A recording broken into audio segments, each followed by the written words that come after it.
Assalamualaikum warahmatullahi wabarakatuh. Selamat datang di channel Kang Slamet. Kali ini Kang Slamet akan menceritakan sebuah kisah yang berjudul Sekutu, Suara Kelam Masa Lalu.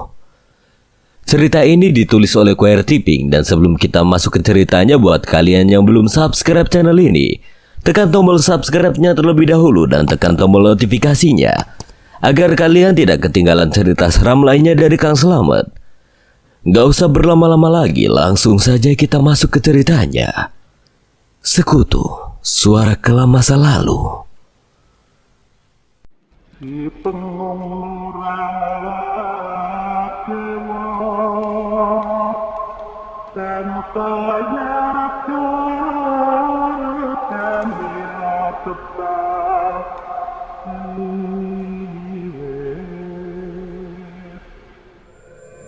Seorang laki-laki tua berambut panjang hampir mengenai tanah saking panjang rambutnya yang tidak bisa aku lihat wajahnya dengan jelas, mematung diam di sebelah pohon besar itu. Namun semakin aku mendekat, sama halnya dengan sosok hitam besar. Setelah itu kepalanya tertunduk. Andai kata cahaya siang hari, mungkin semua sosok-sosok dari Bukit Sasar ini jauh lebih menakutkan. Aku sudah berhadapan dengan satu-satunya pohon tua yang sangat besar. Bahkan ukuran badanku hanya sebatas akar yang melingkari pohon yang sekarang ada di dekat hadapanku. Si Meong perlahan berjalan pelan, tetap sama mengeluarkan suara dari gelang gengge yang menempel di lehernya. Perlahan mendekat si Meong ke samping pohon besar, kepalanya terus bergerak, seperti sedang berkomunikasi layaknya manusia dengan manusia. Kaki yang terasa semakin pegal serta tenggorokannya semakin mengering membuat keadaanku benar-benar di ujung tanduk. Si Meong tidak lama berjalan ke arahku. Dengan perlahan suara gelang gengge kembali aku dengar. Sekarang kepalanya dan matanya yang menyala berwarna kuning itu seolah menyuruhku untuk mendekat ke arah samping pohon tua itu. Aku berjalan kembali, memaksakan kaki melangkah semakin mendekat ke arah samping pohon tua. Ketika sampai, mataku benar-benar gelap, hanya melihat pohon tua saja serta si Meong yang diam tepat di mana posisiku sebelumnya. Bahkan posisi badannya sudah menempelkan badannya ke tanah. Tidak bisa membatalkan perjanjian yang sudah terikat. Darahnya sudah menyatu dengan nyawa. Perlahan dari lubang besar pohon itu keluarlah nenek tua dengan pakaiannya tidak asing. Bahkan aku langsung mengingat kejadian aku dicekik oleh tangan tuanya itu. Perlahan mendekat semakin jelas, namun hal yang tidak pernah aku lihat sekarang nyata di hadapanku. Wajahnya penuh dengan luka cakaran binatang yang mungkin ukurannya sangat besar sekali. Aku masih terdiam, badanku sangat lemas, tiba-tiba terjatuh duduk begitu saja. Apalagi pegal di kaki sudah terasa lepas dari bagian badanku. Dengarkan apa yang saya katakan. Tidak bisa lepas ikatan sekutu itu, Gam. Ucap nenek tua itu dengan darah di wajahnya yang semakin keluar karena wajahnya sudah sangat dekat denganku.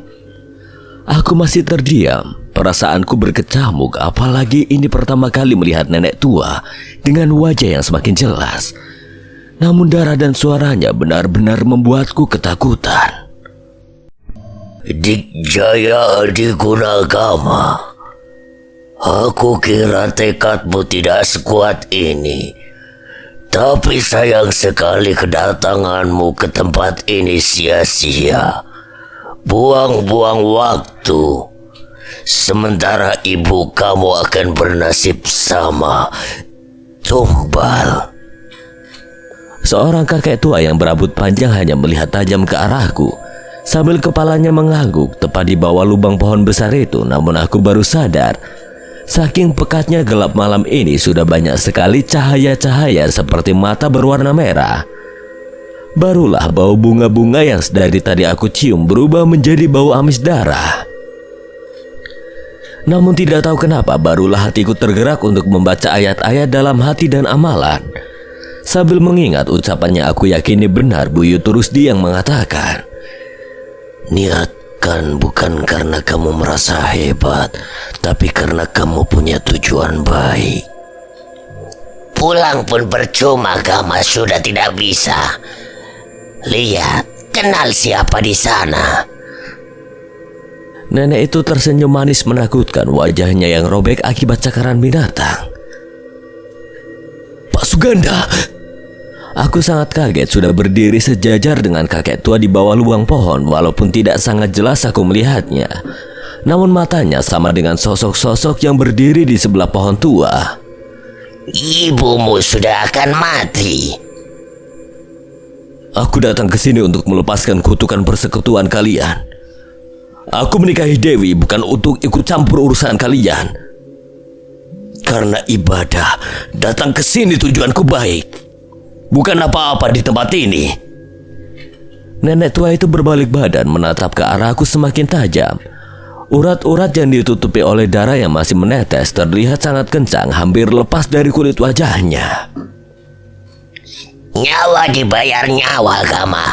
Ibumu sudah akan meninggal. Dengan datang ke sini kamu seperti membunuh ibumu dan istrimu. Sepertinya tatapan nenek itu bukan hanya ke arahku saja, namun ke arah belakangku, sama dengan kejadian Dewi ketika dielus rambutnya di kos-kosan belakang rumah bekas Telasmi. Ucapan nenek tua itu sangat menyakiti hatiku, apalagi benar. Kedatanganku ke tempat ini bukan hanya soal melepaskan kutukan agar aku mempunyai keturunan semata, melainkan kesembuhan Umi di rumah dan rumah tanggaku dengan Dewi kembali normal, tidak diikut campuri urusan mereka dari alam lain. Hentakkan kakimu, Gama, ke tanah sekarang. Suara kakek datang tak dari mana asalnya masuk ke dalam telingaku tanpa aba-aba dan tidak tahu lagi aku harus berbuat apa. Apalagi tenagaku yang tersisa sedikit lagi, aku hentakkan kaki kananku sebanyak 3 kali. Apalagi hal ini merupakan pesan dari kakek Dudui sebelum aku berangkat. Seketika raungan suara harimau aku dengar sangat keras sekali. Bahkan aku langsung menutupi kedua kupingku rapat-rapat. Angin dari arah belakang benar-benar kencang membuat aku langsung terjatuh. Sampai posisi dadaku jatuh ke tanah, tiba-tiba tanah merah seperti dihantam gempa, bergetar tanahnya. Satu kali gerakan secepat kilat, berbentuk kaki harimau berwarna hitam mengenai nenek tua dengan cakarnya yang amat sangat panjang seperti pedang. Dadaku terasa sangat sakit, apalagi getaran kedua kali di tanah seperti gempa terulang kembali. Selanjutnya raungan suara keras harimau itu kembali aku dengar, membuat semua sosok-sosok yang sedari tadi berjajar melihat ke arahku menghilang begitu saja. Kakek tua yang berdiri menatap ke arahku masuk perlahan ke dalam lubang pohon, sementara kepala dari nenek tua itu sudah terpisah dengan badannya. Astagfirullah. Aku melihat ke arah belakang, lagi-lagi gambaran dalam setiap selesai membaca amalan kini berbentuk nyata. Di atas tanah merah Bukit Sasar, aku melihat entah kucing atau harimau sangat besar. Aku hanya bisa melihat sampai bagian lehernya saja saking besarnya. Gelang Gengge. Aku melihat ke salah satu bagian kaki belakangnya yang sudah terpasang gelang Gengge. Tenagaku habis, benar-benar lemas. Apalagi setiap nafas dari binatang besar itu tidak jarang membuat keluar angin yang cukup kencang. Bangsa mereka tidak pernah bisa diajak berjanji kecuali kemauan mereka dituruti. Bisik suara yang tidak aku kenal masuk ke dalam telingaku sangat pelan. Namun mataku tidak tahu kenapa tiba-tiba melemah. Tanah merah yang awalnya pasir kini berubah seperti lautan darah. Aku melihatnya samar-samar dari penglihatanku yang semakin melemah, apalagi bau amis darah semakin aku cium. Jangan dilawan. Bukit Sasar ini memang seperti ini. Lemahkan saja. Perlahan terasa seperti kulit tangan kakek-kakek mengusap bagian wajahku berkali-kali. Aku yang mendengarkan ucapannya langsung mengatur nafas agar setenang mungkin walaupun sangat susah sekali. Agar bisa kembali, tenangkan sudah. Terdengar kembali olehku suara gelang Gengge yang berbunyi. Anehnya kini suaranya membuat aku jauh lebih tenang. Gama, bangun Gam, ini Umi. Gam, ini aku Dewi. Gam, tolong bangun Gam. Terasa sangat dingin di bagian leherku, seperti ada yang sedang mengusap-usap. Semakin dingin aku rasakan. Kembali terdengar suara isak tangis Umi dan Dewi. Ingin sekali rasanya membuka mata sekuat tenaga. Sudah beberapa kali aku mencobanya namun tetap saja sulit. Ini kakek minumkan saja. Perlahan aku merasakan pundakku ada yang mengangkat, kemudian mulutku terbuka. Anehnya bagian punggungku sangat panas sekali. Ada dua tangan yang sedang menempel di kulit punggungku. Tiba-tiba, tidak tahu kenapa malah mual-mual aku rasakan berbarengan dengan panas dan air yang masuk ke dalam tenggorokanku. Aku muntah berkali-kali, tanganku membuka mata perlahan mudah begitu saja. Bola mataku terasa akan lepas, urat-urat sangat tegang sekali. Alhamdulillah. Umi langsung memeluk aku sementara Mang Idim mengelap muntahan yang anehnya malah darah yang keluar. Barulah terasa sekarang di bagian leherku sangat perih sekali. Rumah, kapan aku pulang? Tahan Gam, jangan diceritakan. Semua yang sudah terjadi, Lasmi dan Suganda jadikan rahasia kamu. Apalagi ada Dewi. Sudah 2 hari lamanya kamu tidur dibawa oleh Budi. Kamu tenggelam di sungai dekat leweng itu. Pulang dari ikhtiar untuk kesembuhan Umi. Namanya kecelakaan, sudah tidak apa-apa, yang penting kamu sudah sadar. Umi juga sembuh. Dewi juga baik-baik saja. Tapi Gam, Bapak di rumah sakit parah. Waktu itu ketika aku di rumah dengan Teh Lasmi dan Pak Galih, tengah malam ibu telepon, Bapak tiba-tiba sakit, muntah darah kayak kamu barusan. aku langsung terdiam, apalagi malam itu aku benar-benar ingat aku sedang berada di tengah leweng. Walaupun aku tidak paham bagaimana Budi bisa menemukan aku dan membawa aku ke rumah ini. Walaupun alasannya tidak masuk akal, aku kecelakaan lalu masuk ke dalam sungai dan tenggelam. Saran Amang, mending pulihkan dulu keadaan kamu Gam di sini. Bisa bolak-balik nantinya ke rumah Pak Suganda. Teh Dewi juga bisa lebih dekat kalau ke sini. Sakit di leher nanti juga sembuh. Sudah biarkan saja. Apa bekas cekikan nenek tua itu ya? Pijatan Budi benar-benar bukan sembarang pijatan di kepalaku. Semua yang Budi sentuh pada kulit kepalaku seperti harus menyimpan semua kejadian di Bukit Sasar Tanah Merah. Iya, di rumah hanya ada aku dan Teh Anggit sama suaminya aja, Gam. Teh Lasmi ada urusan ke kampung suaminya. Ke Bukit Sasar, weh. Ucapku dalam hati, aku kembali terbaring sampai sore hari. Hanya Umi dan Dewi yang silih berganti mengurus aku, walaupun aku sangat khawatir, apalagi gelang gengge, handphone dan kertas berisikan amalan yang berada di dalam saku belum berani aku tanyakan pada Budi atau Jalu yang sudah aku ketahui nama aslinya. Gam, aku harus pulang dulu ya. Kasihan Teh Anggit sama ibu di rumah, nanti malam aku kesini lagi. Tidak apa-apa Nak Dewi, masih ada kakek, Mang Idim, Baba, Budi juga di sini.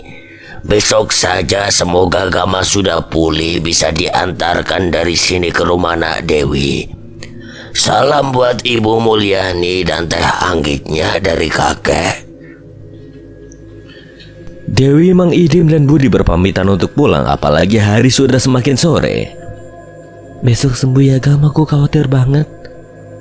Gam, saya malam kesini. Aku hanya menganggukkan kepala saja, walaupun Budi hanya bicara padaku saja.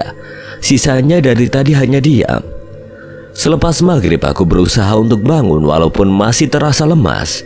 Namun Ki Dudu yang meminta untuk sedikit dipaksakan, apalagi 2 hari aku terlewat ibadah, sudah diganti oleh zakat oleh kakek yang lebih paham sebuah aturan. Selesai berjamaah maghrib dengan kakek, Sidik dan Nandang, aku dipaksa untuk makan oleh Umi. Benar saja, aku seperti baru berjumpa dengan sebuah nasi setelah sekian lama. Pelan-pelan Sampai malam hari hanya kakek saja yang menemani aku terbaring di kasur. Kakek tidak lepas-lepasnya menatap ke arah wajahku, apalagi Sidik dan Nandang, 2 adikku yang belum berani bicara padaku. Begitu juga Baba dan Umi yang lebih mementingkan kondisiku pulih terlebih dahulu. Ini simpan kembali. Kakek memberikan gelang gengge, tiba-tiba badanku bergetar. Bulu pundakku berdiri mengingat bagaimana semua kejadian di Bukit Sasar malam itu. Kakek bercerita bagaimana Budi pertama kali datang langsung memberikan kertas yang sudah sobek, gelang gengge dan handphone. Sudah, jangan cerita. Dulu Buyut Rusdi tidak pernah cerita ketika pulang dari perjalanannya kemanapun. Sama anaknya termasuk kakek yang masih hidup ini. Simpan, jadikan pegangan, tapi percaya harus tetap pada Sang Pencipta. Kek, apa semua ini sudah selesai? Bagaimana aku tiba-tiba bisa kembali ke rumah? Belum tentunya. Jalu, nanti tanyakan saja apa yang sebenarnya terjadi. Jalu atau Budi tidak pernah bicara dengan sembarang orang, apalagi terkait bukit itu, Gam. Selanjutnya Gam harus apa, Kek?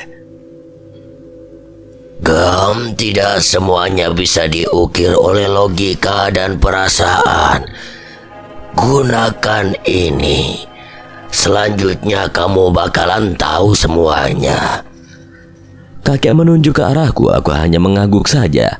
Tidak tahu kenapa ucapan kakek selalu mudah aku pahami, walaupun perlu beberapa waktu untuk aku mengerti maksudnya. Kek, apakah benar perwujudan Buyut Rusdi, kucing hitam itu, berubah sangat? Sudah. Jangan kamu cerita pada kakek apa yang kamu alami. Batin Umi dan Babah kamu sudah merasakan. Kakek cukup tahu semuanya walaupun tidak pernah melihat langsung. Tapi itu bukan sembarang cerita, Gam. Sisanya bisa jadi nyata. Kakek memotong ucapanku sambil menjatuhkan badannya di sampingku. Terlihat langsung memejamkan mata dengan berkali-kali menghembuskan nafasnya yang sangat panjang. Aku hanya membaca pesan dari Dewi saja yang memberikan kabar tentang Pak Suganda yang semakin memburuk. Apalagi sudah masuk selang infusan yang menempel di lengannya. Langsung ke rumah ya besok, Gam. Takutnya aku ngurus bapak sama ibu. Teh Anggit lah ada urusan. Teh Lasmi belum balas-balas pesanku juga. Apalagi perasaanku sangat kuat, pasti Teh Lasmi akan berkunjung ke Bukit Sasar. Wajahnya dan suara teriakannya masih aku ingat dan benar-benar mirip sekali dengan sosok itu dengan Teh Lasmi. Terdengar suara gerbang tua rumah terbuka, masuk satu buah motor, apalagi aku baru saja menyimpan handphone di samping bantal. Kek Dudi sudah terlihat terpejam matanya. Budi. Perlahan aku langsung bangun dari kasur lantai, aku langsung berjalan cepat ke depan rumah. Tidak menyalakan semua lampu, apalagi memang jika malam semua lampu di rumah ini akan dimatikan oleh Babah. Terlihat Budi langsung berjalan ke arah pintu, namun ketika sudah aku buka pintu, Budi langsung duduk di kursi depan, tetap sama dengan rambut gondrongnya yang sekarang terikat.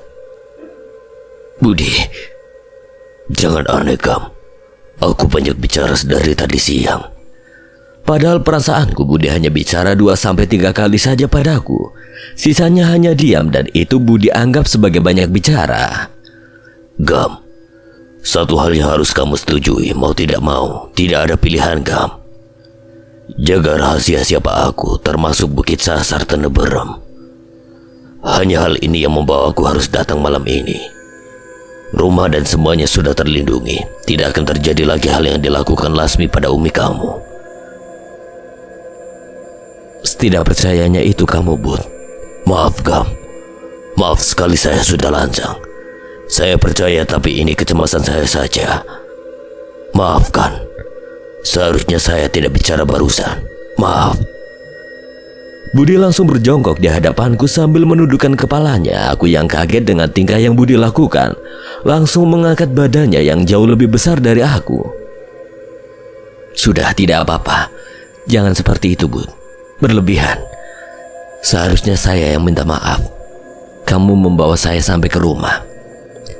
Aku tidak menyangka ketika Budi kembali duduk, di matanya keluar air. Bahkan aku malah bertanya pada diriku sendiri atas apa yang aku ucapkan. Tidak apa-apa, Gam. Itu sudah tugasku. Orang ini sulit kutebak. Bagaimana kamu bisa menemukan aku, Bud, di dalam lowong Bukit Sasar itu? Aku tiba-tiba bertanya seperti itu. Memang hal ini sangat mengganjal, apalagi aku sampai tidak sadar selama 2 hari. Budi hanya menggelengkan kepalanya, kedua tangannya mengusap dengan sangat kuat pada wajahnya. Menjelang subuh ketika cahaya dari gelapnya langit, air-air di dedaunan dalam lewang mulai aku rasakan. Juga angin yang berbeda. Aku rasa maaf, Gam. Kamu tidak akan kembali mungkin jam 2 dini hari. Aku mendengar raungan yang aku pernah dengar dalam cerita. Malam itu nyata. Aku hanya mengikuti kucing hitam. Kamu sudah terlelap di atas akar pohon. Aku langsung kaget dengan semua ucapan Budi. Bahkan waktu di dalam lowong menuju Bukit Sasar berarti bisa berjalan dengan sangat lambat. Apalagi tiba-tiba bisa aku terlelap di atas pohon. Sudah beda alam. Padahal, Bud, aku terasa sangat cepat waktunya ketika semakin dalam masuk ke lowong. Sebelum sampai ke Bukit Sasar Tanah Merah, bahkan pohon-pohon terasa bergerak sendiri. Apa mungkin karena aku kecapean? Bukit Sasar memang menyesatkan, Gam. Makanya tidak semua orang berhasil datang ke sana. Apalagi sampai menginjak Tanah Merah. Tapi sudah tahan. Aku tidak layak mendengarkan bagaimana cerita kamu di dalam sana. Pesanku, setiap kejadian di dalam mengandung banyak arti yang semoga bisa menjadi pembuka selanjutnya semua niat baik kamu. Semenyeramkan itu, Bud. Aku kembali mendengarkan dan menyimpan semua ucapan Budi malam ini. Bahkan wajah Pak Suganda yang aku temui seolah menjadi hal baru yang menjadi sebuah bekal. Juga meruntuhkan kepercayaanku selama ini pada Pak Suganda tidak pernah terlibat dalam persekutuan itu. Jangan main-main dengan menyekutukan pencipta, Gam. Itu sebagai bukti persekutuan. Tidak ada yang berakhir baik. Apalagi yang mengikatnya adalah nyawa. Kembali aku teringat dengan banyaknya penampakan wujud-wujud manusia yang sudah tidak utuh selama di lowong menuju Bukit Sasar maupun di atas Tanah Merah dan dekat pohon tua. Tiba-tiba aku teringat sebuah batu-batu berada di dekat pohon rumah bekas telasmi yang sudah aku tempati. Budi, berarti pohon besar di rumah telasmi yang sekarang aku tempati yang kata kakek arwah Nana disimpan di situ, itu adalah syarat persekutuan. Budi langsung berdiri dari duduknya padahal baru saja aku selesai bicara. Maaf, Gam. Untuk sampai urusannya ke situ bukan kepastianku. Aku hanya tidak mau terlalu dalam masuk ke dalam apa yang kamu lihat di dalam Tanah Merah. Itu sudah keluar dari aturan dulu Bapak ajarkan. Budi langsung mencium tanganku berjalan dengan cepat menaiki motornya. Namun tidak tahu kenapa semua gambaran di Bukit Sasar Tanah Merah seolah menyusun satu persatu yang harus aku ketahui. Keyakinan dan hatiku seolah berjalan bersamaan menyetujui soal pohon itu. Setelah menganggukkan kepalanya, Budi kembali menutup gerbang tua rumah memberikan tanda pamit kepada aku.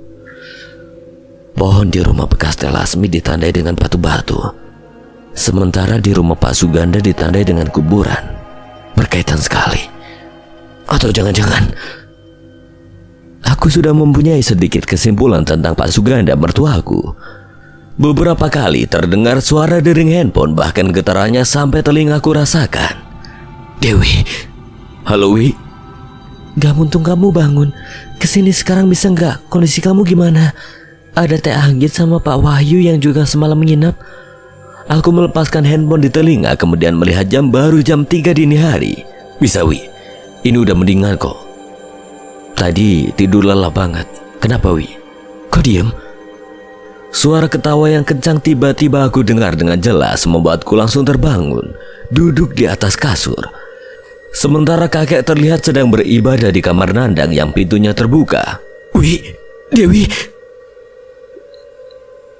Gama, Bapak malah jalan bungkuk di atas kasur kamar seperti kerasukan, ngusap-ngusap rambutnya sendiri. Astagfirullah. Cepat ya, Gam, kesini. Ini hanya ada Pak Wahyu sama Pak Kadir aja di rumah. Dewi langsung menutup telepon sementara aku langsung berdiri, apalagi terbawa panik dengan suara ketawa yang tidak asing pernah aku dengar namun lupa dari mana. Ada apa, Gam? Tumben.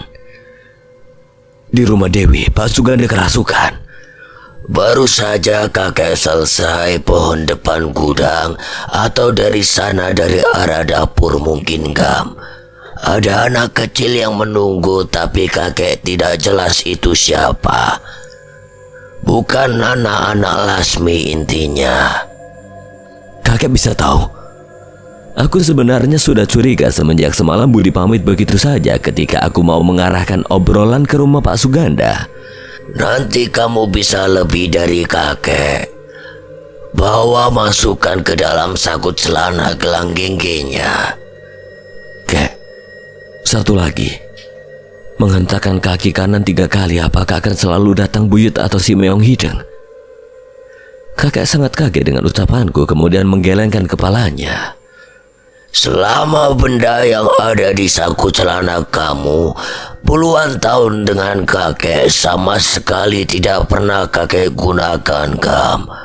Dalam cerita ya bisa, kenyataannya kakek belum tahu sedalam itu. Gama langsung pamit, Kek. Doakan Gama. Gam, ini pakai, ingat. Kakek menunjuk ke arah hatinya sendiri. Kakek langsung mengikuti langkahku yang terburu-buru. Apalagi semua barang-barang dalam tas yang sebelumnya aku bawa dari rumah bekas Teh Lasmi, sekarang aku bawa menuju rumah Pak Suganda Bapak Dewi. Baik, Kek.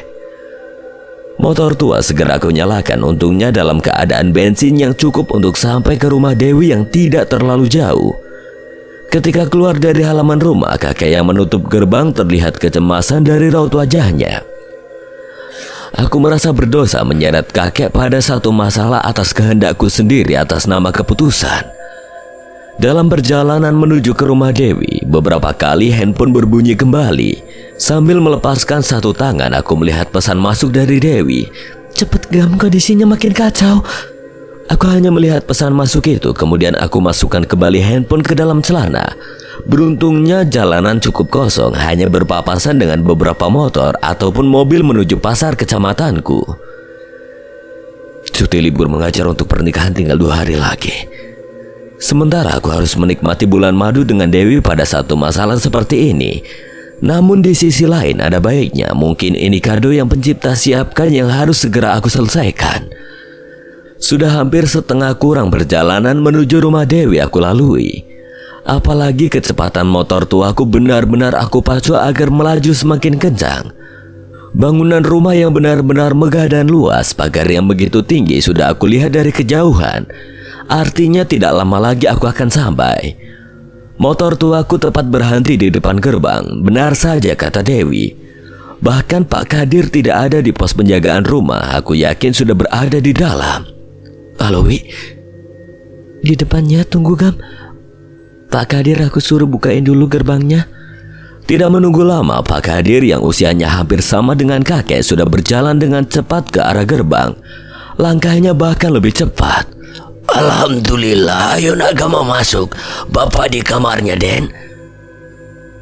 Biar bapak saja yang masukin. Sana Nagama masuk, tinggalin kuncinya. Aku hanya mengangguk lalu mengingat di mana kamar Pak Suganda berada, kembali berjalan dengan sangat cepat. Assalamualaikum. Aku berjalan masuk sementara aku masih sangat hafal kamar Dewi dan Teh Anggit sebelah kanan rumah yang satu baris menuju dapur. Sementara Pak Suganda dan Bu Mulyani sebelah kiri. Gudang itu. Aku melihat jam, hampir pukul 4 pagi. Aku langsung dibuat kaget, lagi-lagi gudang yang memiliki gagang pintu yang megah itu tiba-tiba bergerak kembali. Sama halnya saat pertama kali aku masuk ke dalam rumah ini.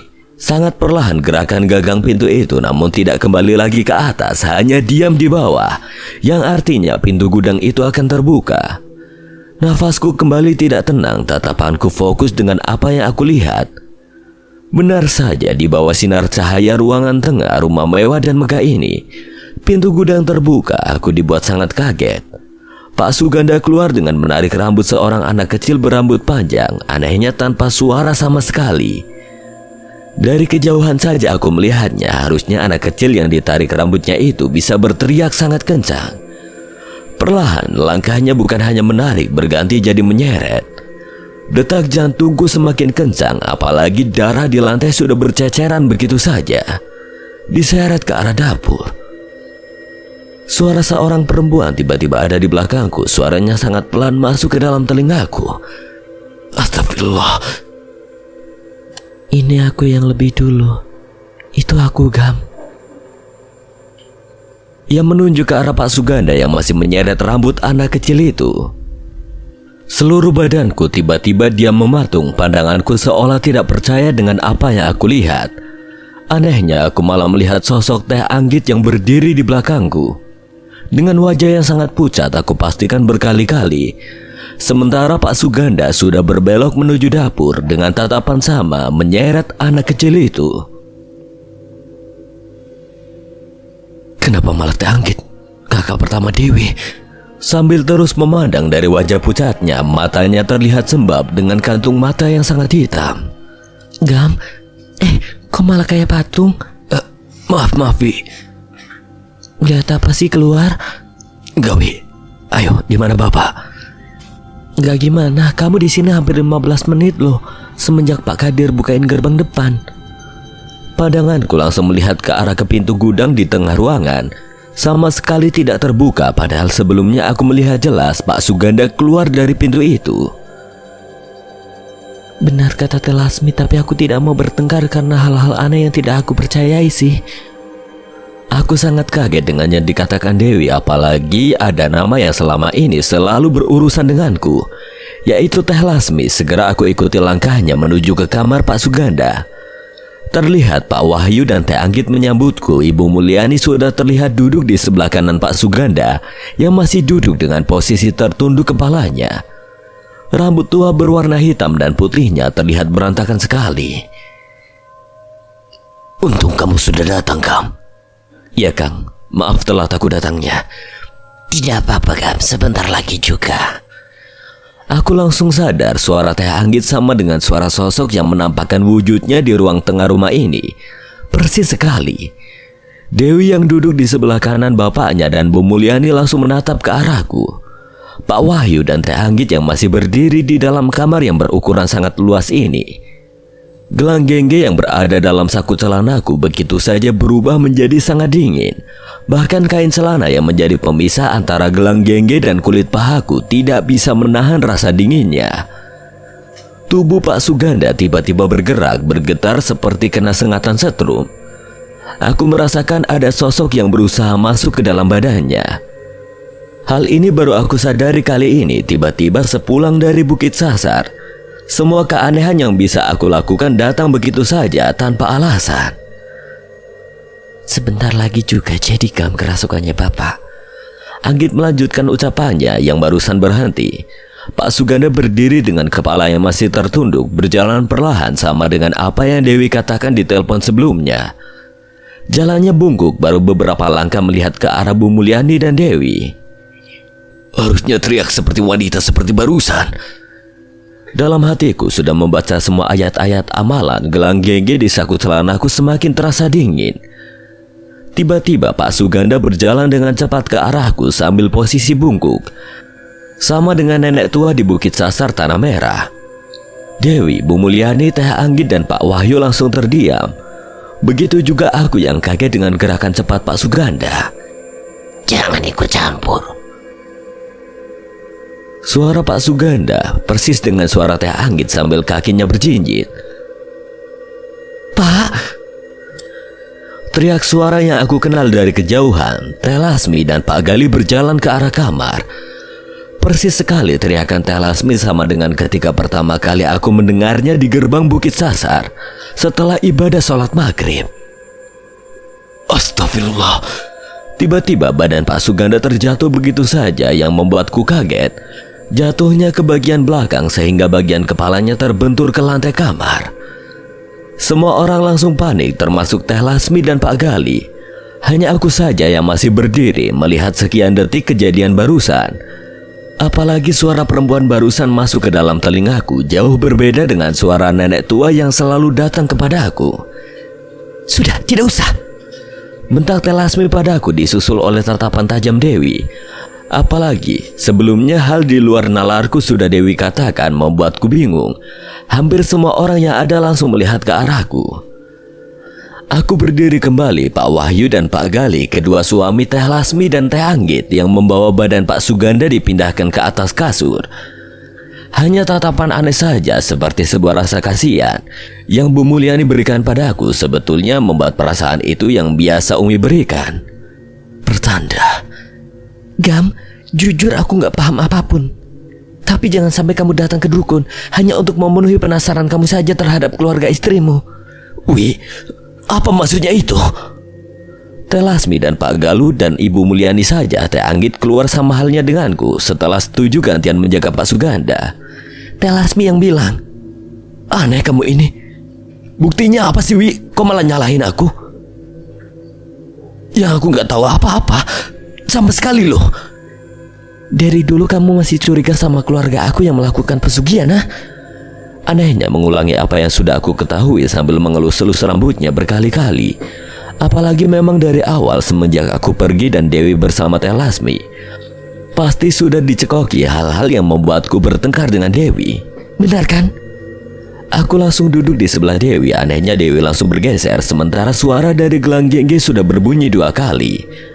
Padahal aku merasakan di dalam saku celana sama sekali tidak bergerak. Anehnya geseran posisi duduk Dewi malah semakin menjauh dariku yang membuatku yakin di dalam badan Dewi sudah terpengaruh oleh ilmu Teh Lasmi. Mata Dewi tiba-tiba tajam melihat ke arahku. Pergi, keluar. Aku hanya mengangguk sambil semakin cepat membaca ayat-ayat dalam hatiku. Sudah dikelilingi. Dewi tersenyum menakutkan ke arahku sambil tangannya terus memainkan rambutnya, kepalanya perlahan menunduk. Aku segera berdiri menyimpan tas yang aku bawa. Tatapan dan senyum Dewi masih ke arahku. Dengan tiba-tiba aku bergerak cepat menindih badan Dewi, menutup mulutnya agar tidak berteriak kencang. Bahkan mata Dewi yang aku lihat hanya tersisa putihnya saja. Suaranya seperti benda jatuh di belakangku seketika mata Dewi terpejam begitu saja. Langsung aku menarik selimut setelah membenarkan posisi tidur Dewi yang sudah aku pastikan benar-benar ada pengaruh dari kekuatan ilmu Teh Lasmi yang sekarang sudah satu rumah denganku. Perasaan cemas dan was-was aku rasakan sambil duduk dan berpikir hal apa lagi yang akan dilakukan di rumah ini. Apalagi kabar Teh Lasmi bukan sembarang orang yang sudah dikatakan kakek Dudui, Mang Idim, Budi bahkan Indra kembali aku ingat sekarang. Tiba-tiba gagang pintu kamar bergerak begitu saja ke bawah.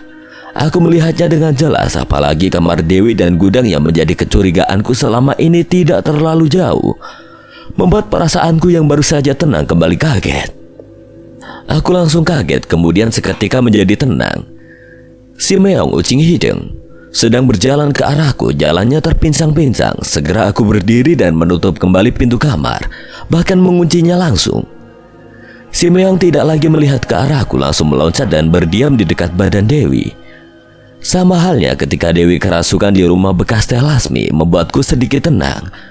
Apalagi sekarang tidak semua kejadian aneh aku sangkutkan pada logika. Setelah beberapa pengalaman di rumah dan di Bukit Sasar aku dapatkan. Jaga Dewi ya, ucapku sambil mengelus kepala si Meong. Sudah beberapa lemari aku buka mencari sajadah di kamar Dewi, namun sama sekali tidak aku temui karena memang ada musola di dekat dapur yang tadinya aku tidak mau meninggalkan Dewi dalam keadaan seperti itu. Namun setelah melihat bagaimana si Meong Ucing Hideng terus melihat ke Dewi di atas kasur, aku putuskan untuk keluar kamar untuk berzikir, apalagi hal itu yang bisa aku lakukan. Kecil baginya apapun juga, percaya, yakin, lalu lakukan. Mataku langsung bergerak, tanganku memegang kedua telinga sambil mencari di mana suara itu berasal. Suara yang seolah menjadi jawaban akan ketakutanku pada Teh Lasmi dan Pak Suganda. Juga kebingunganku sekarang harus berbuat apa. Setelah menarik nafas sangat dalam mencerna semua ucapan sederhana barusan, namun menambahkan keyakinan pada pencipta, ku kecup kening istriku Dewi penuh dengan perasaan dan cinta. Doakan aku, Wi. Mau bagaimanapun kamu, aku percaya doa istri sama halnya dengan doa ibu. Sebegitu mujarabnya. Aku berjalan perlahan setelah memastikan dan percaya pada si Meong dalam keadaan pintu kamar tidak terkunci semuanya akan baik-baik saja. Apalagi sedari tadi terus-terusan aku panjatkan meminta perlindungan darinya yang maha kuasa. Aku sudah melewati kamar teh Anggit, kemudian kamar teh Lasmi yang dekat dengan dapur. Aku masih ingat ketika hari pertama masuk ke rumah ini, Dewi menjelaskan semua ruangan yang ada. Bisa begini panasnya sampai terasa. Aku perlahan melewati ujung tembok kamar teh Lasmi. Ruangan dapur sudah menyala semua lampunya, sama halnya dengan ruangan lainnya yang ada di rumah ini. Berbalik keadaannya seperti di rumahku jika jam segini semuanya masih gelap. Pak Suganda! Aku sangat kaget. Dari kejauhan aku melihat Pak Suganda duduk bersila. Di sebelah nisan kuburannya aku ketahui dari Dewi adalah kuburan adiknya Pak Suganda, satu-satunya. Aku terus berjalan ke arah musola yang baru aku sadari memang berada lurus dengan pohon tua yang sebenarnya pernah aku lihat di Bukit Sasar. Pohon yang waktu malam kemarin bisa bergerak sendiri dalam penglihatanku. Tidak tahu dalam keadaan sadar ataupun tidak saat itu. Setelah batas suci aku injak, pandanganku tidak lepas ke arah pohon tua. Tiba-tiba dalam kamar gudang yang sebelumnya memang tidak pernah menyala lampunya, kini aku lihat terang. Beberapa kali bayangan bergerak sangat cepat sampai lambat, bahkan lebih lambat. Terlihat dari cahaya yang keluar dari kamar gudang itu melalui jendela. Padahal anehnya dalam jendela aku yakin memiliki gorden. Sama halnya dengan kamar Dewi. Pak Suganda sama sekali tidak melihat ke arah gudang, tetap sama dari kejauhan melihat ke arah nisan itu. Namun kini apa yang aku lihat benar-benar di luar dugaanku. Dari balik pohon besar dan tua itu keluarlah anak kecil yang aku lihat di Bukit Sasar. Nana, anaknya teh Lasmi. Namun yang membuatku kaget kedua kalinya, keluar lagi berjalan dengan pelan anak kecil. Keduanya sudah berdiri di belakang Pak Suganda yang masih bersila. Tiba-tiba secara bersamaan Pak Suganda dan kedua anak kecil itu melihat ke arahku. Pak Suganda berdiri dari duduk silanya setelah ditepuk oleh satu anak kecil di sebelah kiri. Berjalan ke arah di mana aku sedang berdiri, semakin cepat jalannya.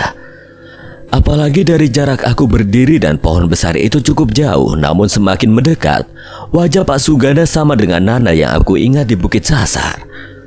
Malah lebih hancur, apalagi cakaran binatang di pipinya masih berlumuran darah dengan wajah yang pucat, dengan daging-daging yang masih mengelupas, sama halnya dengan kedua anak kecil itu. Gam, astagfirullah. Ye, mau subuhan malam melamun ini bentar lagi. Untung ada Gama, jadi saya ada imamnya buat sholat. Kaget aku, Kang, maaf. Dari dapur saya lihat Gama melamun, lihat ke arah kuburan itu. Saya awalnya sama Gam pernah punya tanda tanya besar pada keluarga Anggit ini. Apalagi sudah 4 tahun belum memiliki momongan. Malah aku sedang mengingat kejadian kepala nenek tua yang kepalanya lepas dari tubuhnya setelah kena cakaran binatang besar di atas tanah merah Bukit Sasar. Apa barusan si Meong yang melakukannya? Melamun lagi? Tapi tidak apa-apa, wajar. Apalagi baru 1 minggu kurang menikahi Dewi. Aduh, maaf Kang Wahyu, sekali lagi maaf. Masih aneh aja lampu gudang menyala barusan. Oh iya, tumben ya. Tuh udah waktunya Gam, yuk berjamaah subuhan. Sudah, jangan mikirin hal itu dulu. Dulu juga awal pernikahan Pak Suganda pernah keceplosan soal Anggit ternyata kembar. Tapi yang satunya lagi meninggal gitu. Tapi sudahlah, gimana lagi. Belum aja kali dikasih kepercayaan sama yang di atas. Kembar Kang? Maksudnya? Iya pernah bilang, tapi pas saya tanya ke Anggit malah tidak tahu apa-apa. Soalnya tidak pernah cerita Bu Mulyani dan Pak Suganda juga. Jadi mungkin keceplosan 4 tahun ke belakang itu saya anggap memang tidak ada kembar-kembarannya Anggit itu. Tapi anehnya dulu selalu curiga sama kuburan itu. Untungnya keburu pindah rumah dan yakin aja itu hanya kecemasan saya yang tidak penting saat itu. Kasihan biar Gama juga tidak mengalami kecemasan yang sama dengan saya dulu. Tadi lihatnya jadi inget dulu saya pertama di rumah ini. Ayo saya duluan ambil wudhu. Lagi-lagi aku dibuat tidak percaya dengan ucapan Pak Wahyu suaminya Anggit barusan. Apalagi Anggit anak pertama dari Pak Suganda, kemudian Teh Lasmi, dan barulah Dewi. Kepalaku mengangguk perlahan seperti sudah menyimpulkan sedikit yang selama ini aku cemaskan. Setelah melihat sosok Pak Suganda di Bukit Sasar berada di samping kakek tua berambut panjang itu. Jika semua yang datang adalah pertanda, jadikan semuanya jalan untuk mengetahui apa yang sebenarnya terjadi. Bahkan aku mengingat ucapan Pak Wahyu barusan baik-baik. Setelah selesai berjamaah dengan Pak Wahyu, aku merasa cukup tenang sekali. Walaupun beberapa hal yang diketahui datang bertubi-tubi kepada aku, bahkan dengan sangat cepat waktunya. Biasanya saja sendiri kalau di rumah di sini, Gam. Pak Gali sama Pak Suganda ya begitu. Sayang musolanya bagus, jarang dipakai, Gam. Begitu ya, Kang. Malah saya baru tahu. Oh ya, soal barusan yang Kang katakan. Terima kasih banyak ya. Saya jadi tahu juga kenapa saya seperti tadi melamun ke pohon tua dan kuburan itu. Bukan karena Anggit kembar kan, Gam? Bukan pastinya, Kang. Saya mending milih dan belajar seperti Akang. Baguslah, Gam. Mending seperti itu, lebih aman. Jawab Pak Wahyu perlahan, namun yang aku rasakan tentunya sama sekali berbeda dengan yang dikatakan Pak Wahyu. Apalagi aman, ini cukup membuat aku semakin yakin pada satu hal. Bu, harusnya sudah dari dulu Nak Gama menikahi Dewi. Maaf Bu, Gama tidak paham. Apa selama di rumah bekas Teh Lasmi dan kejadian semalam Gama tidak paham juga? Aku langsung berpikiran satu hal yang membuatku selama ini mengembangkan kecurigaan pada Bu Mulyani. Nanti Ibu akan bicara panjang. Benar ternyata selama ini ikhtiar Ibu sudah sana masuk. Ucap Bu Mulyani berjalan kembali meninggalkan aku dengan sejuta pertanyaan tentang maksud ucapannya barusan. Masih tidak berubah posisinya. Aku melihat ke arah si Meong. Aku duduk di sebelah Dewi lalu membacakan semua yang sudah menjadi amanah yang kakek Dudi berikan padaku. Apalagi, perjalanan dalam setiap kejadian sudah membuatku cukup percaya akan semua hal. Dalam setiap ucapan hatiku, gerakan jariku, sampai ucapan di mulutku. Sambil mata terpejam, aku perlahan menerjemahkan maksud ikhtiar yang ibunya Dewi yaitu Ibu Mulyani barusan katakan. Kemudian teringat kembali tatapan sedihnya ke arahku ketika aku dibentak Teh Lasmi di kamar Pak Suganda. Malah yang kemudian muncul bayangan dadaku yang sakit ditekan-tekan oleh seseorang kemudian memuntahkan darah banyak sekali. Tapi tidak ada ketakutan sama sekali yang aku rasakan karena si Meong hitam mengusap-usap kepalaku. Gam, Wi, jam berapa? Aku semalam gak sadar, Gam. Seingat aku kamu ngusap kepala sama rambut aku. Tahu-tahu subuhan udah telat banget. Ya semalam ketiduran kamu. Wajar sih capek ngurusin bapak ya. Ayo bangun, sudah jam 10 pagi ini. Teh Lasmi belum berangkat nganterin bapak berobat, nunggu kamu. Kenapa memangnya? Soal sekolah kamu nanti, Gam, katanya mendadak membatalkan kepala sekolahnya. Tapi 2 hari lagi untung masih bisa mengajar di sekolah kemarin. Cuti nikahan kita habis begitu saja, Gam. Oh ya udah, tidak apa-apa, belum rezekinya kali, Wi. Tapi aku masih mau tinggal di rumah sana. Ya udah, tidak apa-apa, aku bisa berangkat dari rumah sana juga. Aku perlahan bangun sambil mencari di mana si Meong Hideng karena sudah tidak ada. Terlihat Dewi sangat bahagia sekali dengan jawabanku walaupun aku sudah paham sekarang. Dewi orang yang mudah kerasukan sosok-sosok alam lain. Tinggal aku berpikir nanti menjaganya saja, apalagi di rumah bekas Teh Lasmi yang semuanya belum selesai. Nah, untung udah bangun. Ini, Gam. Kemarin Teteh lupa, Dewi juga lupa. Ini kunci rumah di sana. Malah ada di tas Teteh. Anehnya Pak Gali malah tersenyum begitu saja padaku sambil menjelaskan bagaimana temannya yang berubah pikiran untuk menerima aku mengajar di kota. Namun aku cukup beruntung menuruti kemauan kakek agar tidak berhutang budi pada Pak Gali. Baik, tidak apa-apa Teh. Pak, lagian dari rumah sana masih dekat kok ke sekolah biasanya Gama mengajar. Aku menerima kunci namun cukup kaget dalam satu genggam kunci yang aku terima. Kunci dapur sudah menempel bareng dengan kunci kamar. Kejadian aku menerima dari Mang Idim, kemudian aku coba buka. Saat itu beruntung kakek datang. Namun tiba-tiba bulu pundakku berdiri begitu saja. Benar kata kakek, Teh Lasmi sudah tahu semuanya.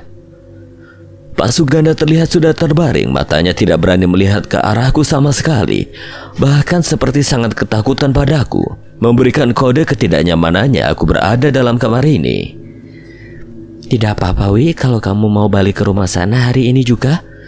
Teteh di sini kok urusin bapak, kasihan Gama. Nanti harus siap-siap kembali mengajar. Aku dan Dewi melihat jelas anggukan kepala Pak Suganda yang mungkin Dewi rasa sangatlah aneh baginya.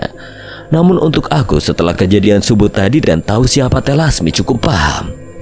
Iya Teh, kalau begitu Gama izin pamit juga sekalian sama ibu. Bu Mulyani mengangguk saja, tapi aku yakin ucapannya tadi pagi tidak sembarangan dikatakannya padaku. Sikap Pak Gali sekalipun aku sudah sangat mengerti, ternyata sangat licik. Teringat kejadiannya dilakukan Dendi pada Indra pagi itu. Aneh Teh Lasmi itu. Sudah, mungkin bagian Teh Lasmi yang jaga bapak sama Teteh Anggit. Kemarin minta kamu datang ketika bapak kerasukan. Sekarang udah kamu di rumah malah suruh pulang. Walaupun aku tidak tanyakan kenapa semalam Dewi mengatakan soal Teh Lasmi, karena aku sadar itu bukan Dewi sepenuhnya. Mau ke Umi dulu nggak Gam? Udah, kita pulang dulu aja. Lagian banyak hal yang harus aku siapkan Wi untuk balik nanti ke sekolah. Padahal dalam pikiranku sedang menerjemahkan semua kejadian semalam di rumah Pak Suganda yang sangat cepat. Semua yang ingin aku ketahui seolah datang begitu saja. Malam pas kamu pergi ya Gam, aneh sekali aku ingatkan ya. Masuk ke rumah bareng Teh Lasmi sama Pak Gali, tapi aku tiba-tiba tidur aja gitu. Baru banget aku sengantuk itu. Terus Wi, apalagi yang kamu rasakan? Aku kembali membaca ayat amalan dalam hati sambil memegang tangan Dewi yang tidak biasa aku lakukan ketika mengendarai mobil. Kasihan sih, aku dengar anak-anak nangis sih Gam. Kayak mimpi atau nyata, tapi gak bisa aku pastiin tuh. Ia masih dalam pengaruh. Dari kejauhan motor Budi terlihat keluar dari halaman rumah kemudian berpapasan denganku. Bahkan aku benar-benar pastikan bahwa itu Budi, namun Budi tidak melihat atau tidak kenal dengan mobil yang aku gunakan. Barusan kayak Budi anaknya Mang Idim Gam. Kamu lihat? Mana Wi? Aku gak lihat sama sekali ah. Salah lihat kali. Kalaupun iya, habis dari mana? Iya kali. Sama aja motornya, terus perawakannya pas aku ketemu di rumah Omi lo kemarin. Rumah yang membawaku pada satu masalah yang semakin dalam sudah terlihat indah dari luar. Hijau-hijau rumputnya dan segala aura bangunan klasik zaman dulu menjadi suguhan mataku saat ini. Walaupun aku tidak menyangka dari rumah inilah semua berawal. Sesampainya di rumah aku langsung memberikan kunci pada Dewi agar Dewi masuk duluan karena aku melihat jejak kotor sandal di halaman rumah. Nah ini udah ada 2 kunci Gam. Oh itu kunci dapur Wi, aku nggak tahu sih. Tadi nerima begitu aja dari Teh Lasmi pas di rumah bapak. Oh, dari pohon belakang. Ayo Gam. Segera aku masuk ke dalam rumah. Auranya jauh lebih berbeda ketika pagi-pagi sebelumnya. Tidak jarang bulu pundakku terus berdiri, apalagi bau-bau bunga aku cium sangat tajam. Anehnya Dewi terlihat biasa saja. Handphone aku mana Wi? Mau telepon Pak Hadi dulu, orang sekolah. Oh ini nih. Nah ini bener Gam. Udah lama aku tidak kasih kabar ke sekolah. Tidak apa-apa, nanti aku bantu tanya teman-teman aku di sini, siapa tahu ada sekolah yang dekat ya dari rumah. Bahkan baru beberapa menit di dalam rumah, di pagi hari menuju siang, ketidaknyamanan langsung aku rasakan.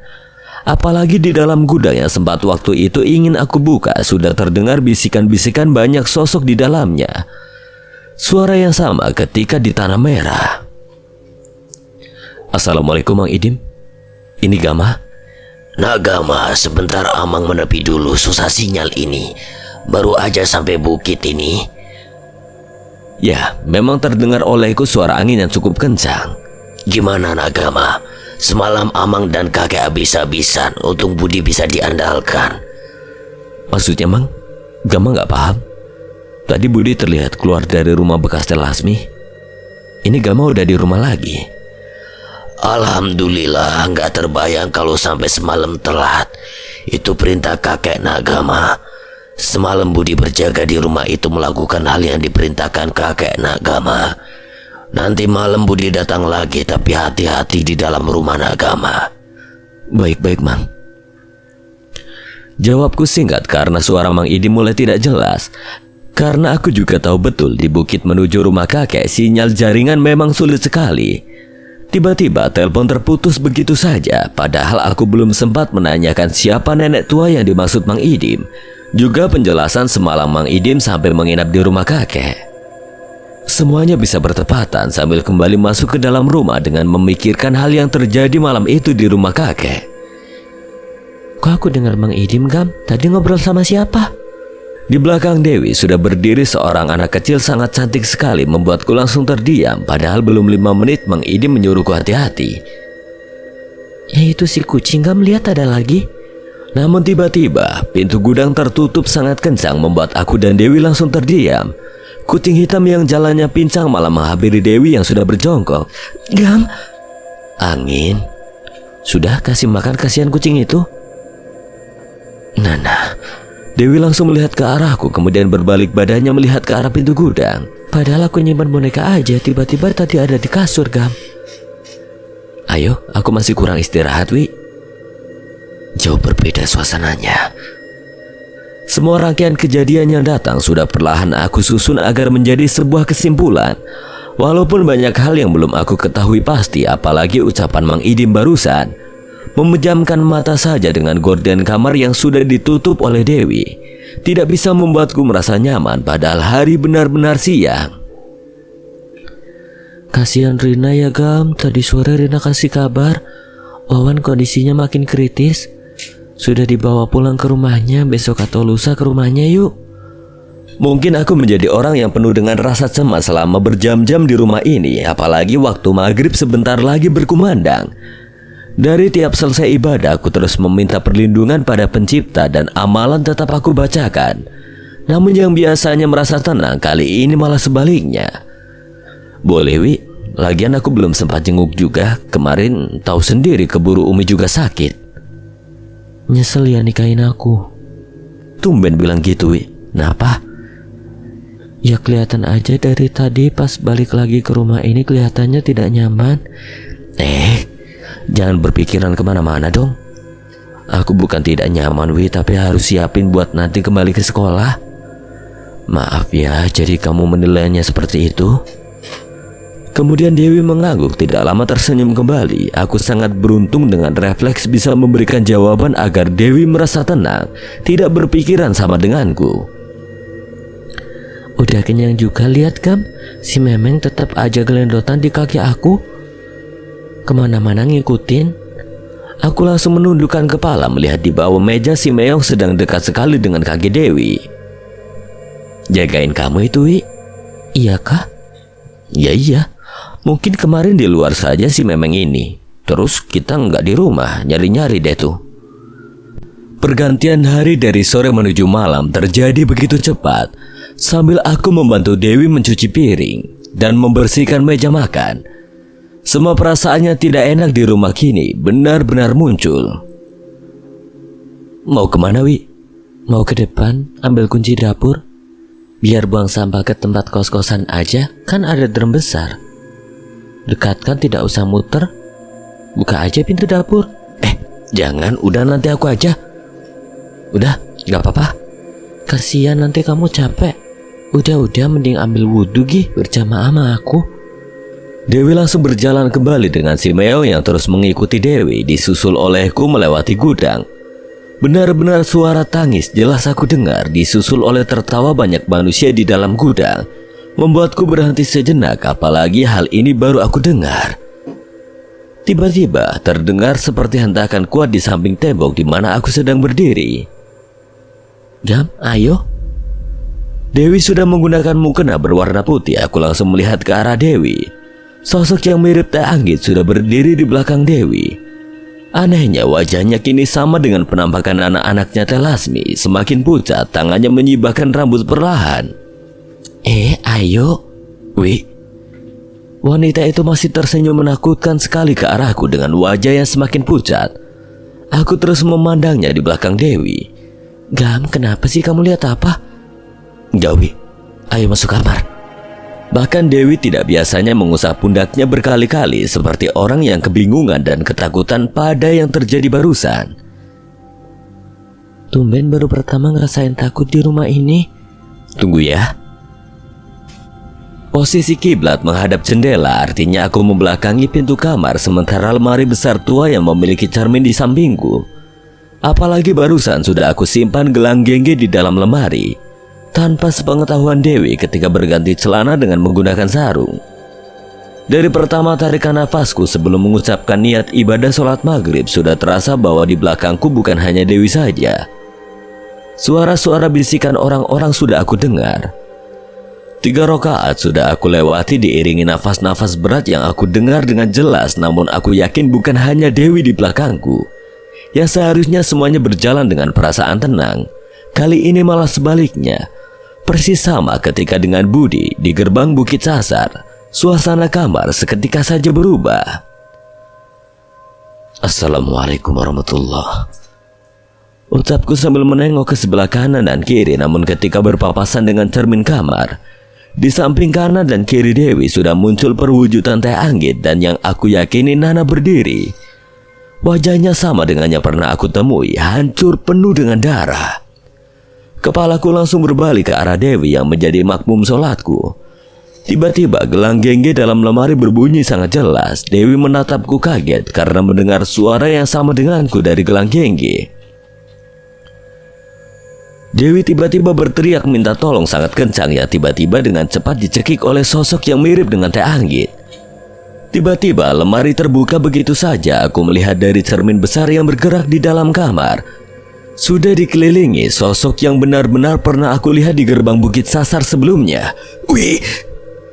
Aku berdiri, tidak tahu kenapa satu hentakan kaki kananku ketika berdiri cukup keras ke lantai. Dari lemari raungan berat seperti harimau aku dengar dengan jelas. Dewi tiba-tiba tergeletak begitu saja ke arah samping. Sosok-sosok yang sebelumnya aku lihat seketika mundur dari badan Dewi, termasuk sosok yang menyerupai Teh Anggit. Si Meong berjalan masuk ke dalam kamar dengan terpincang-pincang diam di sebelah Dewi. Terdengar suara Pak Galuh di depan rumah. Dengan sangat cepat aku mengangkat badan Dewi yang masih menggunakan mukenanya. Aku baringkan di atas kasur. Hal yang sama terjadi lagi. Si Meong langsung meloncat diam di sebelah badan Dewi. Tunggu Pak, sebentar. Pak, baik-baik aja kan? Barusan saya dengar suara Ibu Dewi teriak. Alhamdulillah Pak. Barusan kepleset aja Pak, tapi baik-baik aja. Maaf ya Pak jadi terganggu. Aku berusaha tenang padahal cukup kaget. Ternyata teriakan Dewi sampai terdengar ke kosan belakang rumah. Syukurlah tadi Tedian yang ketuk kamar saya. Apalagi kan sudah 2 hari Hendra tidak pulang. Dendi bahkan sudah jarang pulang, kata Hendra. Ada program apa gitu di kampusnya? Oh, lagi pada sibuk ya Pak? Iya Pak. Syukurlah, soalnya takut kayak kejadian malam itu terulang lagi. Apalagi malam kemarin. Aneh, searea halaman belakang kayak mencekam gitu Pak. Padahal Teh Lasmi dan suaminya pada nginep. Segera aku kunci kembali pintu dengan cepat berjalan ke arah kamar. Walaupun suara ketukan di dalam gudang sudah benar-benar aku dengar berkali-kali, namun sama sekali berusaha aku abaikan. Dewi masih terbaring di atas kasur. Si Meong terus melihat ke arahku. Walaupun aku tahu betul apa yang selanjutnya akan aku lakukan. Bersila di sebelah badan Dewi membacakan ayat-ayat amalan yang sudah aku hafal. Perlahan sampai mata terpejam. Setelah mengetahui cerita dan mendengar suara kelam masa lalu itu, sudah tuntaskan saja, semakin berbahaya. Suara seseorang yang pernah sama berbisik ketika aku di Bukit Sasar yang aku yakin itu adalah Buyut Rusdi. Nafasku semakin tidak tenang, perlahan sangat sesak aku rasakan. Seperti ada tangan-tangan kasar yang sedang memegang badanku. Namun tiba-tiba terasa si Meong malah duduk di pangkuan silaku, disusul dengan suara gelang gengge yang kembali berbunyi di dalam lemari yang sama sekali belum aku tutup. Perlahan kepalaku mengangguk seolah paham dengan bisikan kakek tua barusan. Suaranya sama beratnya dan serak sekali. Nafas Dewi yang sekarang aku dengar semakin tidak tenang. Andai kata mataku terbuka, mungkin puluhan sosok makhluk dari Bukit Sasar sudah mengelilingiku. Apalagi dari tadi bulu pundak dan dadaku kembali sakit. Tiba-tiba aku merasakan mual. Dadaku seperti ditekan sesuatu. Pasti muntah ini. Sambil mengingat sebuah mimpi ketika di kamar Dewi di rumah Pak Suganda. Raungan binatang besar yang sudah aku dengar barusan kini kembali masuk ke dalam telingaku. Apalagi tiba-tiba berat si Meong dalam pangkuanku terasa berat sekali. Buyut. Seketika mataku terbuka, anehnya si Meong dengan ukuran yang sama dalam pangkuanku, namun mual yang aku rasakan dan rasa sakit di dada tidak bisa aku tahan. Dengan refleks aku muntah di samping kasur berkali-kali. Darah. Bau amis yang bukan hanya dari muntahanku sekarang aku cium. Sambil berusaha mengatur nafas, tiba-tiba jamnya aku lihat sudah jam 9 malam, padahal aku rasa baru sebentar. Benar sama dengan Bukit Sasar. Aku berusaha mengelap keringat dan beberapa sisa muntahan darah di mulutku. Baru saja aku akan berdiri untuk mengambil kain lap, tiba-tiba terdengar kembali pintu depan diketuk. Pak Galuh, ada apa lagi? Aku berjalan dengan lemas, bahkan tenagaku terkuras cepat begitu saja. Kucing hitam yang aku lihat kembali pada posisinya semula, diam kembali di samping Dewi. Sebentar, Pak. Aku merasakan nyeri di dada semakin terasa sangat sakit. Aku tahan agar tidak kembali muntah. Gimana Pak, ada apa lagi? Gam, cepat minum ini. Aku baru sadar Budi sudah berdiri di depan pintu. Wajahnya sangat cemas. Segera aku terima botol yang Budi berikan. Terima kasih Bud. Habiskan. Di pertemuan aku pertama denganmu sama memberikan air dalam botol ketika orang-orang menyangka aku orang gila. Air dalam botol yang Budi berikan aku habiskan langsung sekali teguk sambil mata terpejam. Dingin langsung aku rasakan. Itunya darah di mulutnya suruh labut, kasihan. Aku kaget langsung membuka mata. Sudah duduk di kursi seorang nenek tua berpakaian kebaya warna hijau, lusuh dengan kain yang menutupi kepalanya. Bagian punggungnya seperti menggendong boboko atau bakul yang diikat sarung bermotif berwarna hitam corak emas. Umurnya mungkin lebih tua dari kakek Dudui. Tenang, sudah, jangan kaget. Bud, Dewi sedang dalam keadaan terbaring. Semua seperti sama ketika aku di Bukit Sasar, Tanah Merah. Nenek tua yang belum aku ketahui namanya seperti kaget dengan ucapanku barusan. Padahal aku melihatnya sedang memperhatikan halaman rumah seperti orang yang sebelumnya pernah datang ke rumah ini. Sudah tenang, aman. Kalau bukan Kilang Samana melalui bantuan pencipta alam dan segala isinya ini, Kam, mungkin kamu sudah harus mati dari kemarin malam ketika berada di rumah Suganda. Nenek tua seperti heran terus-menerus memperhatikan aku dari ujung kepala sampai ke ujung kaki. Ini Nini Isut, nenek tua yang sudah 2 kali menolak ajakan aku datang ke sini, Kam. Seperti tidak percaya kamu bisa keluar dari Bukit Sasar untuk memastikan dan melepaskan kutukan persekutuan itu. Gamani, Dikjaya Adigunagama, anaknya Umi Esi, cucunya kakek Dudui. Sekarang mah percaya, Jalu.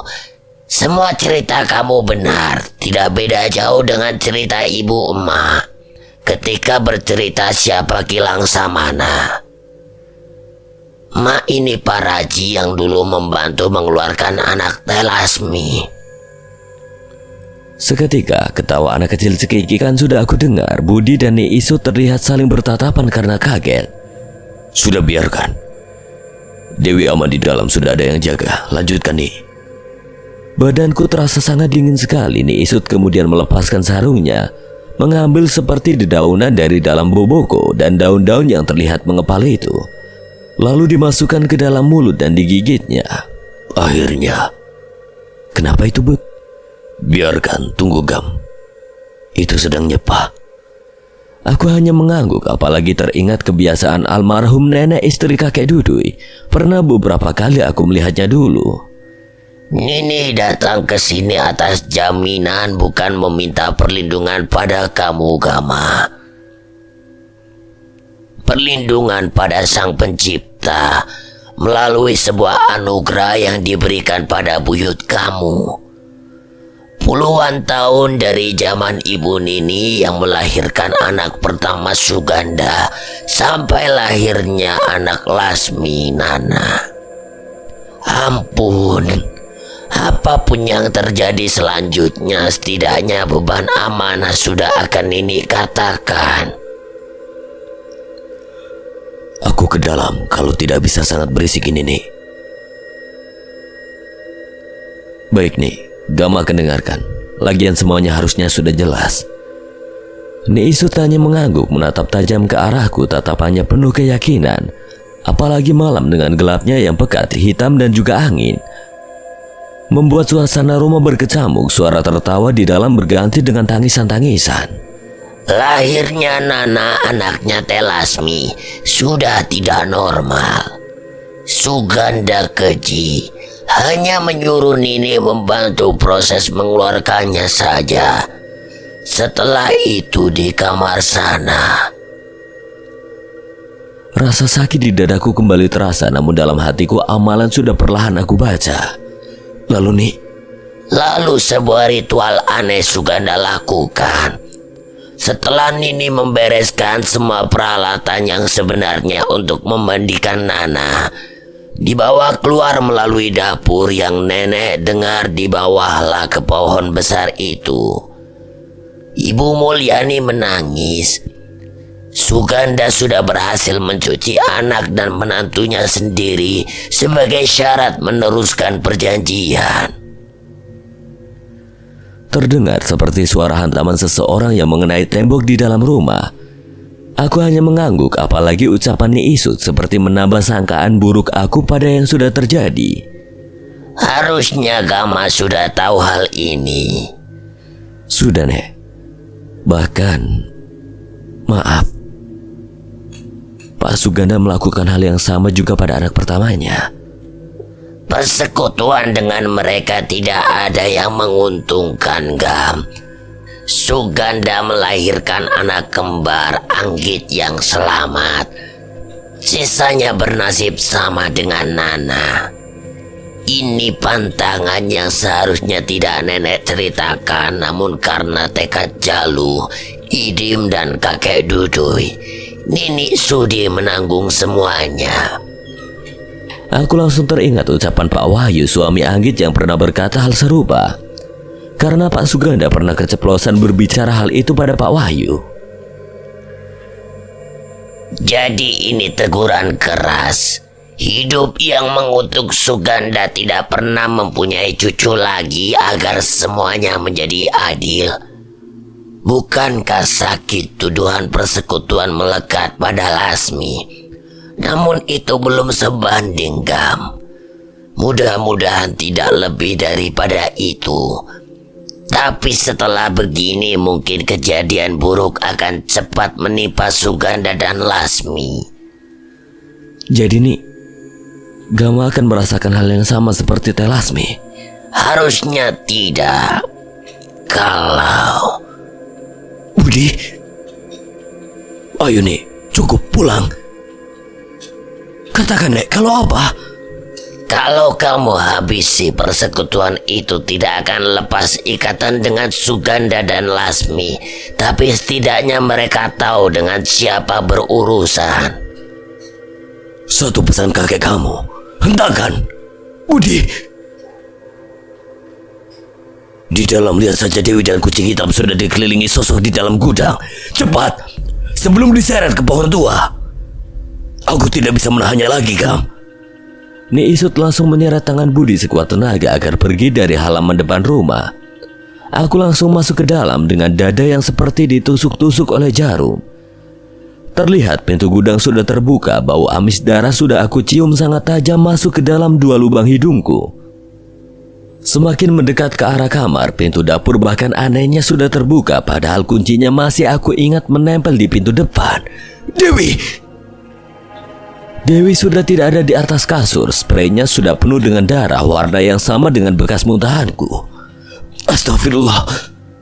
Terlihat sosok yang menyerupai Teh Anggit melambaikan tangannya ke arahku, namun terlihat sangat jijik dengan wajah berlumuran darah. Pohon tua belakang.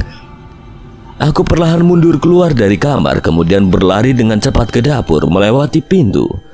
Dadaku benar-benar semakin sakit. Aku memegang bibir, sudah keluar cairan darah dari mulutku. Wih, Dewi! Teriakku cukup kencang. Anehnya Teh Dian dan Pak Gali yang tidak terlalu jauh sama sekali tidak ada yang keluar dari kamar kosnya. Di bawah gelapnya malam ini berbarengan dengan angin-angin yang cukup kencang. Kakek tua yang pernah kulihat di pohon tanah merah Bukit Sasar sudah berdiri bersama Pak Suganda dan Teh Lasmi. Juga mata-mata merah yang sekarang terlihat wujudnya hampir sama tingginya dengan pohon di halaman belakang rumah bekas Teh Lasmi ini. Dewi terus berjalan, masih mengenakan mukena yang penuh dengan darah, mungkin bekas muntahannya. Diikuti oleh langkah kucing hitam yang terpincang-pincang jalannya. Namun ketika aku sudah dekat dengan Dewi, kucing hitam itu berhenti. Suara tertawa banyak sosok aku dengar dengan jelas sekali. Apalagi halaman belakang sangat luas sekali. Wih, sadar Wih, ayo kembali ke rumah Wih. Kakek tua dengan rambut panjang menutupi setengah wajahnya, terlihat bayang-bayangnya olehku tersenyum. Dewi akan bersama kami, Langsama bukan apa-apa. Nyawa kamu akan menjadi pengikut kami bersama anak satu darahnya. Resiko yang sepadan ikut campur urusan kami. Ucap kakek tua yang berdiri dekat pohon terdengar jelas olehku, padahal jaraknya masih setengahnya lagi. Aku sudah tidak tahan lagi menahan sakit di dada, mual yang paling aneh aku rasakan. Akhirnya aku muntah kembali, lebih banyak mengeluarkan darah sehingga badan Dewi terlepas dari pelukanku. Dewi kembali berjalan, apalagi sosok yang menyerupai bapak dan kedua kakaknya sudah melambaikan tangan. Aku berteriak sangat kencang melawan rasa sakit di dada sambil mengingat pesan kakek yang disampaikan oleh Budi. Seketika aku menghantarkan kaki 3 kali ke tanah, bahkan kakiku terasa sakit saking kerasnya. Tenaga terakhir yang aku miliki. Suara raungan binatang besar, meong atau harimau besar kembali aku dengar. Sama halnya ketika berada di tanah merah Bukit Sasar. Getaran di tanah aku rasakan seperti halnya gempa. Kaki binatang besar mengarah ke arah pohon dengan cepat. Semua sosok yang berada di dekat pohon besar kena cakar tajam. Aku melihatnya samar-samar karena masih menahan sakit. Sambil kedua kali raungan keras aku dengar, bahkan terasa gendang telingaku seperti akan pecah. Dewi sudah tergeletak di atas tanah. Buyut. Sebuah usapan tangan hangat mengarah ke pundak dan bagian punggung. Cuci saja, Chandra, biar tidak ada curiga kejadian malam ini. Baik, Bah. Ini kek. Terdengar olehku suara orang-orang yang tidak asing masuk ke dalam telingaku. Jangan dipaksakan, sudah tahan. Kakek. Badanku lemas terasa bergetar ketika terasa sebuah air masuk ke dalam tenggorokan. Terdengar juga olehku seperti barang-barang yang sedang diseret-seret dari luar kamar. Besok juga Dewi akan sadar. Mukenanya kamu cuci, Indra. Mengidim. Habiskan gam lalu paksakan untuk buka mata kamu. Segera kembali aku rasakan sebuah air masuk ke dalam tenggorokanku. Sekuat tenaga aku buka mata, diikuti semua ingatan kejadian di halaman belakang. Kakek. Sudah tenang. Barusan pasti akan menguras banyak tenaga. Wajar badan kamu lemas. Aku kembali mengingat kejadian wujud kedua kali buyut, padahal gelang gengge tidak aku bawa sama sekali. Namun setelah kakek jelaskan bagaimana gelang gengge itu bisa bekerja, aku cukup paham walaupun tidak aku ikut sertakan logika. Indra dan Budi berbarengan masuk ke dalam kamar sambil memberikan aku minum. Budi langsung membuka bagian belakang bajuku, melakukan hal yang sama ketika di rumah. Pak, bagaimana kakek dan Mang Idim bisa sampai di sini? Kakek diponceng Indra, Mang Idim bareng Budi. Kek, izin keluar dulu ya. Bersihkan semuanya saja, Dim. Kemudian diikuti oleh Indra langkah Mang Idim, sementara Budi hanya mengangguk saja sambil memijat semua badanku. Apa semuanya sudah berakhir, kek? Yang kamu lihat barusan adalah jawaban keyakinan kamu yang akan membawa selanjutnya apa untuk menemukan Nyi Isut dan berani membawa ke rumah ini.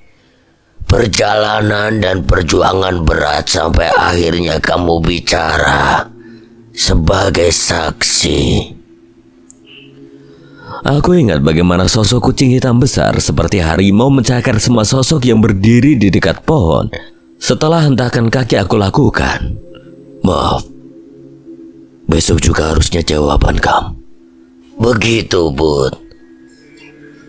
Bapak pernah bilang, ingat sekali ceritanya, Kilang Samana selalu meninggalkan bekas. Yang terpenting, Gama dan Ibu Dewi lepas dari masalah sekutu. Sekalipun urusan Lasmi dan Suganda urusan mereka.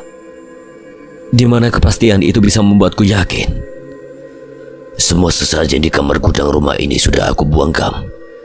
Di luar sosok mirip Nanas sedang melihat ke sini, memegang boneka. Sempurnakan dengan mendoakannya saja.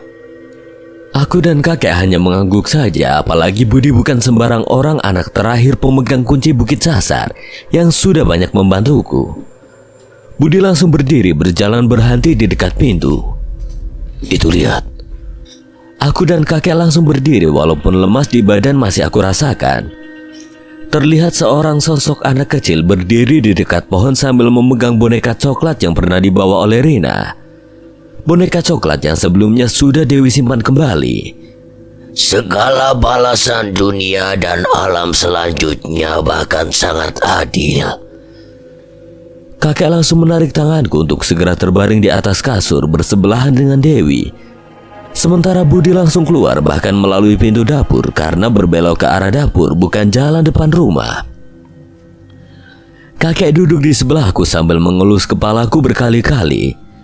Tatapan cemasnya berganti dengan senyuman berkali-kali. Semoga berhenti di kamu. Kasihan wanita di sebelah kamu itu tidak tahu apa-apa. Aku hanya menganggukkan kepala saja berkali-kali sambil berusaha memejamkan mataku. Kakek akan menginap sampai pagi datang bersama Budi. Kamu tidur yang lelap. Pagi akan berganti dengan semua jawaban yang kamu inginkan. Untungnya semua cepat datang, Gam. Cepat kamu selesaikan walaupun masalah hidup tidak akan berhenti karena satu kejadian. Kelebihan yang harus kamu manfaatkan untuk menolong, meningkatkan ibadah pada Sang Pencipta. Mau bagaimana lagi, Bu? Semua sudah terlanjur. Bapak salah langkah, taruhannya nyawa kita. Tapi Pak, Bu, tangis seorang ibu malam itu terdengar sangat keras. Bahkan sampai air matanya habis, tangisan itu tidak berhenti. Sampai semuanya turun-temurun ini akan berlanjut, Bu. Seorang ibu itu tidak menjawab lagi. Yang ibu itu ingin air matanya keluar terus-menerus. Bahkan kesalahan suaminya itu akan membawa petaka pada semua garis keturunannya. Malam di mana semuanya berawal. Lasmi, kamu harus teruskan. Sakit, ampun Pak, sampai kapan ini? Sampai Dewi menikah. Badanku tiba-tiba terasa dingin. Dingin sekali menusuk seluruh bagian tulang-tulang yang aku rasakan. Di depan ada ibunya Dewi. Dewi sudah bangun, semuanya sudah kakek jelaskan. Berbohong taunya Dewi semalam sakit. Semua mukena dan seluruh ruangan sudah Mang Idim, Indra dan Budi kerjakan. Aku melihat jam, bahkan sudah pagi sekali, pukul 9 pagi. Terdengar Ibu Mulyani sedang menangis sangat keras sekali. Kemudian kakek pamit padaku, Dewi dan juga Bu Mulyani. Badanku terasa jauh lebih segar, namun mimpi semalam dengan percakapan yang sangat menyakitkan masih menyayat hatiku, masih terasa dan terbayang. Bu, Bapak semalam kerasukan bareng Teh Lasmi. Badannya ketika itu lihat banyak darah, seperti cakaran binatang, Gam. Tapi terima kasih sebelumnya Ibu sama Gama. Mungkin itu sebanding dengan apa yang sudah Bapak dan Teh Lasmi lakukan. Maksudnya, Bu? Jauh sebelum Ibu menanyakan soal hubungan Dewi dan Gama, orang yang Ibu percayai ilmu agamanya tinggi dan dihormati, bilang nanti juga akan berhenti di suaminya Dewi. Jadi Bu, selama ini semuanya benar. Bu Mulyani hanya mengangguk dan menangis sejadi-jadinya sambil menyesal puluhan tahun ke belakang tidak mengetahui apa yang sedang dilakukan suaminya, yaitu Pak Suganda, yang selalu bolak-balik ke salah satu bukit. Yang Pak Suganda bilang itu adalah salah satu cara ikhtiar untuk hidupnya dan keluarganya. Pak Suganda dan Teh Lasmi berakhir dengan sakit-sakitan yang tidak masuk akal. Sudah beberapa kali pengobatan melalui medis dilakukan, walaupun menyarankan bahwa sakit yang dideritanya bisa menggunakan cara pengobatan lain. Pertukaran nyawa adalah istilah yang aku ketahui dan aku pahami. Ketika suami Rina sembuh, malah Pak Gali dan Dendi saudaranya mengalami kecelakaan parah, membuatnya harus dirawat di rumah sakit. Sementara aku dibuat sibuk untuk selalu pulang dari sekolah, mengajar, menjenguk Pak Suganda dan Teh Lasmi bersama Dewi. Ada bekas cakaran di badan Bapak dan Teh Lasmi, walaupun sudah kering tapi susah hilang, Gam. Bahkan aku sudah sering beberapa kali mendengarkan teriakan-teriakan di kamar gudang rumah Pak Suganda, membuat Ibu Mulyani pernah bilang padaku bahwa itu adalah sebuah balasan atas persekutuan yang sudah terjadi. Begitulah akhir sekutu, suara kelam masa lalu, sebuah kisah yang kita sama-sama bisa ambil pelajaran sederhana atau hiburan semata. Bahwasanya dengan mendoakan Tuhan, balasan akan terjadi dan kita akan alami dalam hidup maupun mati. Sedikit penjelasan, yang ada cakaran binatang itu gambaran bagaimana sosok Gama atau Dikjaya Adiguna Gama dilindungi oleh buyutnya. Sekian dan terima kasih buat QWERTY yang telah mengizinkan saya membawakan ceritanya. Apabila ada kesalahan atau kekurangan, Kang Selamet memohon maaf sebesar-besarnya, dan akhir kata Kang Selamet pamit undur diri. Wassalamualaikum warahmatullahi wabarakatuh.